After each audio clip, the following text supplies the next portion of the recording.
Mən hər bir kəsdən xahiş edirəm. Bana yardım edin. Bacısını qardaşının yanına götürsün. Videonun əvvəlində gördüyünüz o insan, ana öz övladı üçün yardım istəyir, kömək istəyir.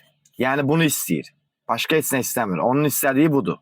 Yəni bu vəsait toplansın, övladı, yəni bu pul vəsaiti toplansın, övladı əməliyyat olunsun və yaxud da donor köçürülsün və yaxud da ilik köçürülsün və yaxud da əməliyyat olunsun da, belə deyək. Dünyada milyonlarla insan var. Dünyada da, bu yaşadığımız dünyada.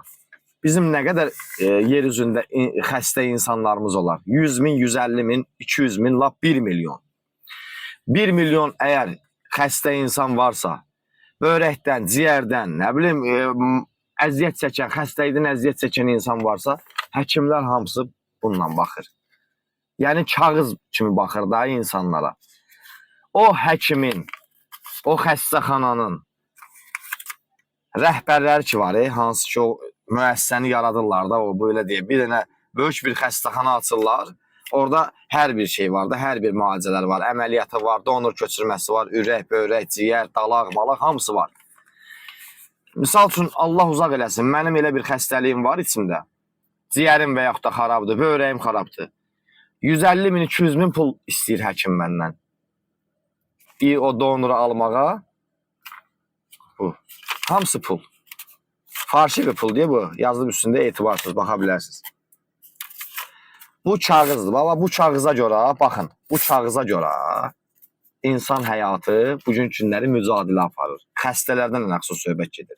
Yəni bir insan xəstədirsə, əməliyyatlıqdırsa, ona donor köçürülməlidirsə, ona ürək köçürülməlidirsə, ona böyrək köçürülməlidirsə, onun həyatı bu kağıza baxır. Yəni dünya ədalətsiz dünyadır. Ay insan övladı, bağlanma da bu dünyaya, ay vicdansız, səndən qabaq, min illər qabaq insanlar gəlib gedib bu dünyaya, köçüb qoyublar torpağa, qara torpağa qarışıb gedib. Yoxa çıxıb da insanlar yoxdur, bizdən qabaqki insanlar məhv oldu, loru dilində desə, əstağfurullah, pis də deyə bilərəm ki, getdi, çox, tardı. Bir insanın əgər bugün günləri müalicəyə, əməliyyata, donor köçürməyə, ürək, böyrək, ciyər köçürməyə ehtiyacı varsa, bu bizim insanların əlindədir, həkimlərin əlindədir. Xəstəxana rəhbərlərinin əlindədir. Düz deyirəm, o şərəfsiz həkimlər ki var, bəziləri, ya hamısını demirəm, bəziləri deyirəm, o vicdanı olmayan həkimlər, qeyrəti olmayan həkimlər, insana pul gözü ilə baxan həkimlər, tüpürüm sizin şərəfinizə, qeyrətinizə,